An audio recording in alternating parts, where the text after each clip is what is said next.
Depois de estudar os diferentes tipos de gás que já haviam sido utilizados nos caminhões e no extermínio de deficientes, acordaram o uso de um gás de uso mais prático, o Zyklon B. Quem foram os prisioneiros de Auschwitz? Aqui vivem os mortos. Assim dizia uma inscrição gravada num barracão de prisioneiros. Na realidade, no universo dos campos de concentração criados pelos nazistas, os prisioneiros eram um exército de escravos com uniforme listrado, cuja função era trabalhar para sua própria destruição. Na caldeira diabólica de Auschwitz, os deportados eram manipulados e condicionados pelos nazistas, que os obrigavam a colaborar na execução de sua própria morte. Para os prisioneiros, o impacto logo ao chegar ao campo era terrível. O aspecto sinistro das cercas de arame farpado, a visão diabólica das chamas saindo dos crematórios, o cheiro nauseabundo de carne e cabelos queimados, tudo isso acompanhado pela brutalidade com que eram recebidos, o afastamento violento e imediato dos familiares, o desconhecimento do que os esperava, transformava a chegada dos prisioneiros num pesadelo sem nome. Todos os sobreviventes relatam em suas memórias esse terrível impacto inicial, devido ao qual, diante do ruído ensurdecedor dos gritos das SS e do latido ameaçador dos cães, diante das surras e da luz ofuscante dos refletores, ficavam atordoados, embrutecidos e sem reação. A chegada ao campo representava uma ruptura radical, a travessia de uma fronteira, a entrada num universo totalmente desconhecido, inesperado e imprevisível. Após a seleção inicial, as crianças, os idosos e os doentes, ou os considerados inaptos para o trabalho, eram colocados na fila da esquerda e imediatamente assassinados nas câmaras de gás. Os demais eram colocados na fila da direita e seu fim era apenas adiado por alguns meses. Disse que entre os 500 homens, mulheres e crianças que chegaram em seu transporte para Auschwitz, apenas 96 homens e 29 mulheres foram escolhidos para trabalhar.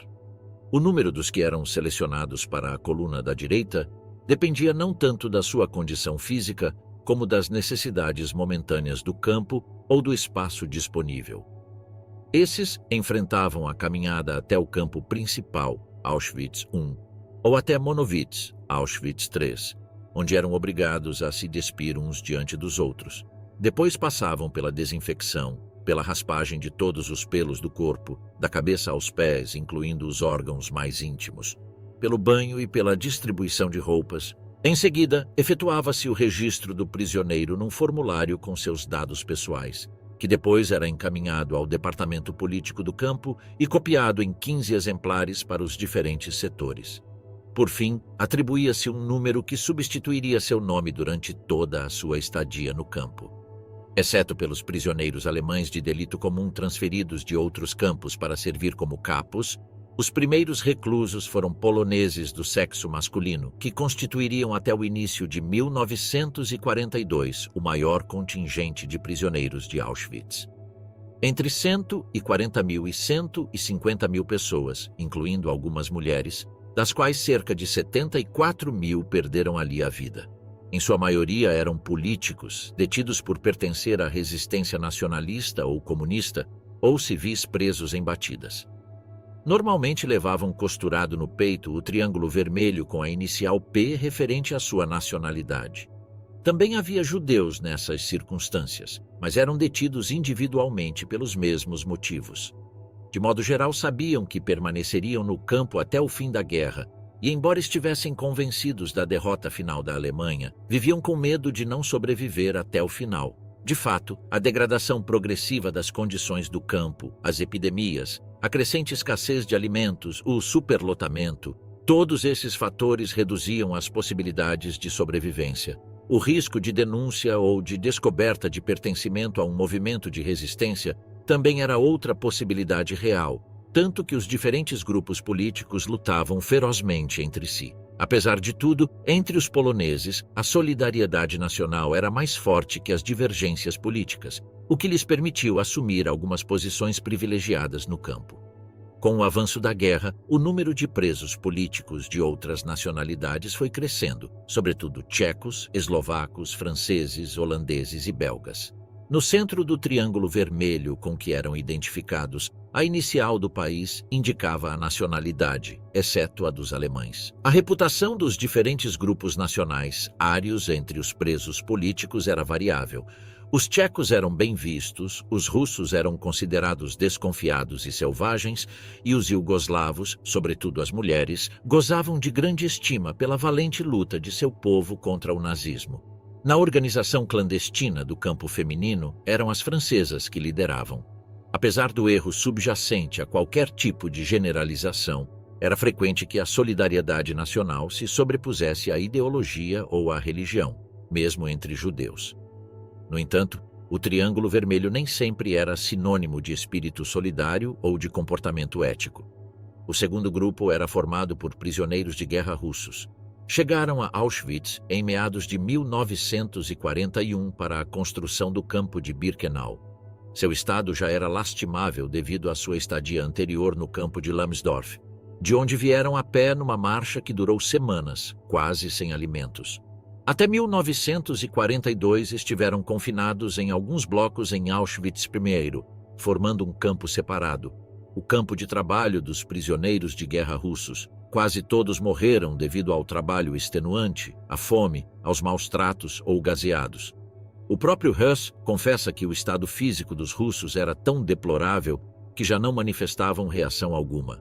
Vagueavam sem rumo e sem expressão no rosto, escondiam-se em qualquer canto para mastigar qualquer coisa comestível que encontrassem por acaso ou para morrer em silêncio. O terceiro grupo, que ostentava o Triângulo Verde, era composto por criminosos profissionais, ex-prisioneiros e fichados. Desempenhavam com frequência funções de colocação dos outros presos. A escolha de assassinos, ladrões, traficantes e sádicos para esse tipo de serviço não era alheia à visão de mundo que reinava no universo dos campos de concentração nazistas, a erradicação de todos os preceitos morais estabelecidos. Para os nazistas, espancar um detento até a morte não era um crime. Simplesmente se registrava que o número tal havia morrido. A causa da morte era totalmente acessória. Himmler insistia permanentemente na ideia de que a piedade era uma traição aos ideais das SS.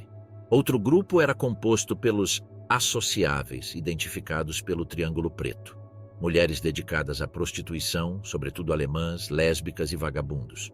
No campo feminino, não eram as Ida-Ashos, ou seja, as criminosas que dominavam, mas sim as associáveis, especialmente as meretrizes.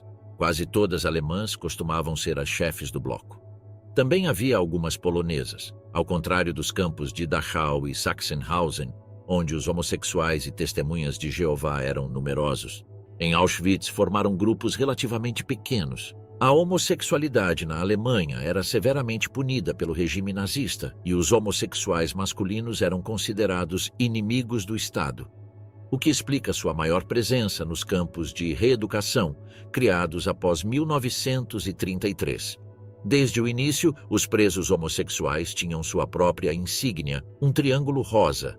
A homossexualidade feminina não se atribuía a mesma importância.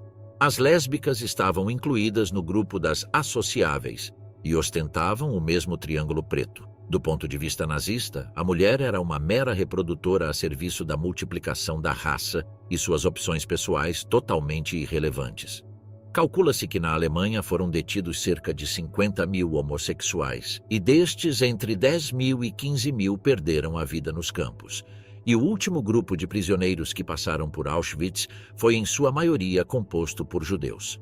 A partir de 1942, os judeus constituem o grupo principal de Auschwitz-Birkenau e o único destinado à liquidação total.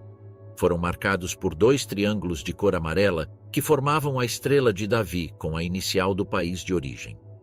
A seleção dos que seriam imediatamente assassinados era realizada pelos médicos das SS na rampa de chegada a Birkenau, a Judenrampe, que se inicia no dia 4 de julho de 1942 com um transporte de eslovacos e termina em novembro de 1944 com o fim do gaseamento de 500.000 de húngaros na Bahnrampe, expressamente construída para tal fim. De maneira geral, as SS consideravam que os judeus deixavam de viver no preciso instante em que desciam dos vagões à chegada ao campo. Todas as humilhações, Toda a violência por parte das SS e dos capos ficavam assim legitimadas. Como já foi mencionado, em Auschwitz-Birkenau pereceram cerca de 1.100.000 judeus, incluindo centenas de milhares de crianças. Mas o que torna único o assassinato dos judeus não é o número de vítimas, mas a intenção dos executores. Somente no caso dos judeus, os nazistas projetaram a eliminação física de cada homem, de cada mulher, de cada criança. Todos os outros grupos anteriormente mencionados foram alvo do terror nazista, mas unicamente os judeus estavam destinados a desaparecer da face da terra. Mais uma vez, é o próprio comandante de Auschwitz quem o confirma em suas memórias. O posicionamento hierárquico dos triângulos reflete as prioridades ideológicas das SS, que acabavam frequentemente por ser assimiladas pelos próprios presos.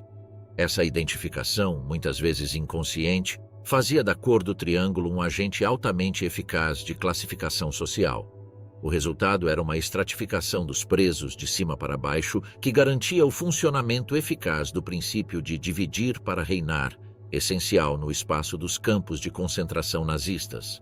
O status atribuído aos portadores de triângulos diferia às vezes de campo para campo e de período para período. No entanto, os que se encontravam geralmente no topo eram os portadores dos triângulos vermelhos e verdes, ou seja, os presos políticos e os criminosos. A categoria mais baixa na hierarquia era sempre ocupada pelos que ostentavam o triângulo amarelo, os judeus. Logo acima destes estavam os portadores de triângulos pretos, os associáveis, e em seguida os portadores de triângulos roxos, testemunhas de Jeová, potencialmente em melhor posição.